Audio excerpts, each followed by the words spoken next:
Well, the situation in Gaza has prompted pro-Palestinian rallies around the world, and we're going to talk more about that now with Middle East strategist Simon Mabon, who joins me from Lancaster. Simon, have you been surprised by the amount of pro-Palestinian protests that have popped up around the world? Thanks for having me, but no, not at all, to be honest.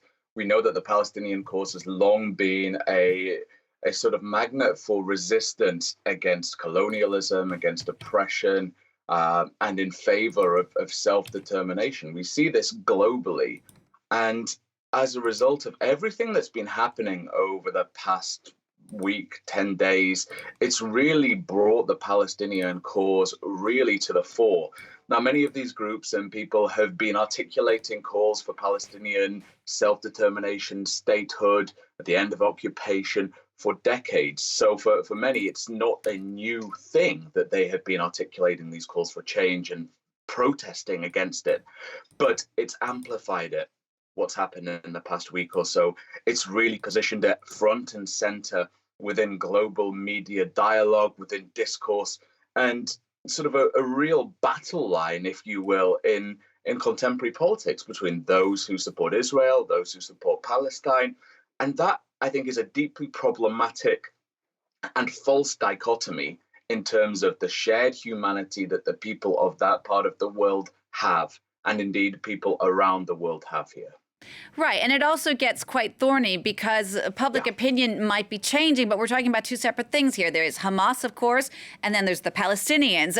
Can we generalize about what people think about each of those two separate entities?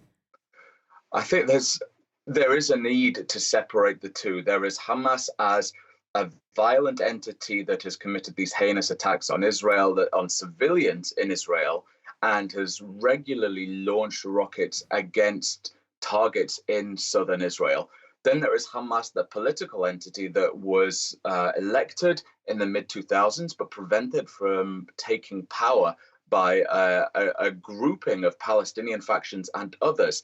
And I think that tells you a lot about how Hamas has been viewed by many Palestinians. Some of the most vocal criticism of Hamas that I've ever heard has come from Palestinian friends, predominantly in the West Bank, it has to be said.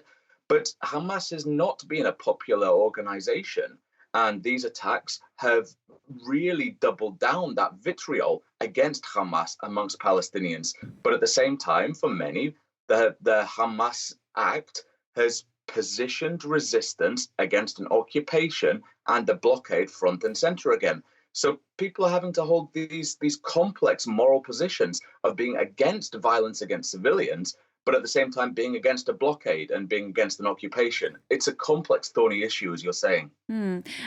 Many people in the global south have been slamming what they call a double standard, and that's something that people are particularly pointing out with visits from Western leaders. Joe Biden, Rishi Sunak, the French president is due to come, all expressing their support for Israel. Could that be counterproductive in any way, do you think?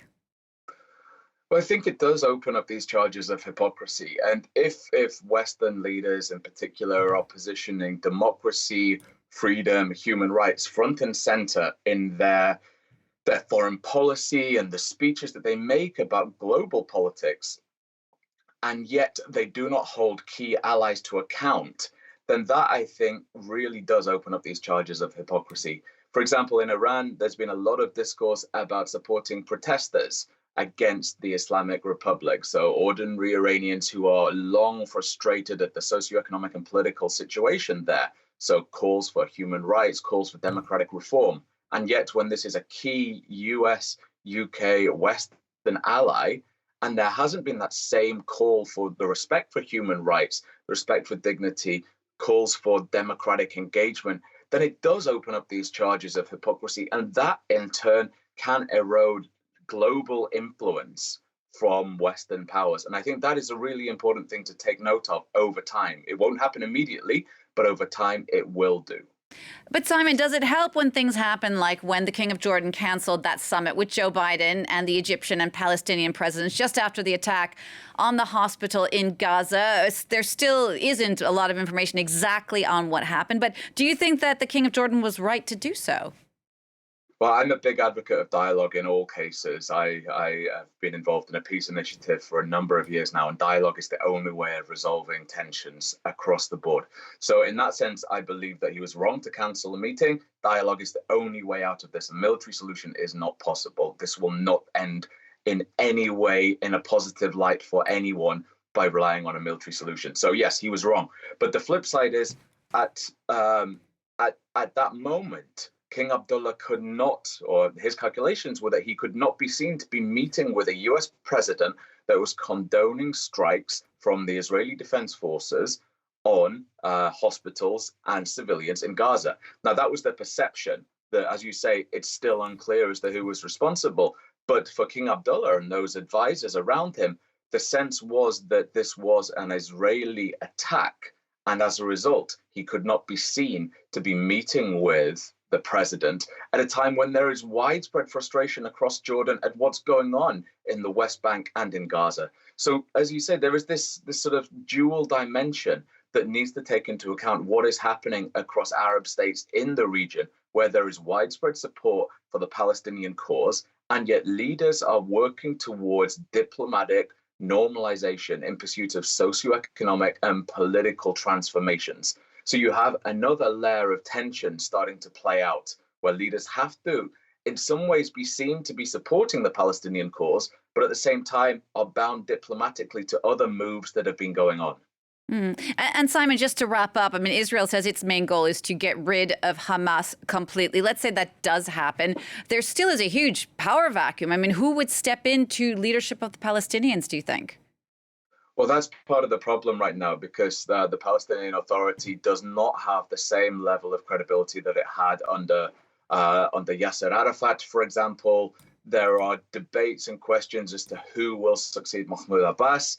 There is an uncertainty as to what the next steps are for the Palestinian Authority as a whole. And then, of course, you have the practicalities, the political legalities, the logistical dimensions of who is to govern in Gaza. And so Israel will not want to leave a vacuum. If indeed it does go in militarily to crush Hamas, it will not want to leave a vacuum. And that adds another whole host of legal, political, and strategic dimensions to their calculations.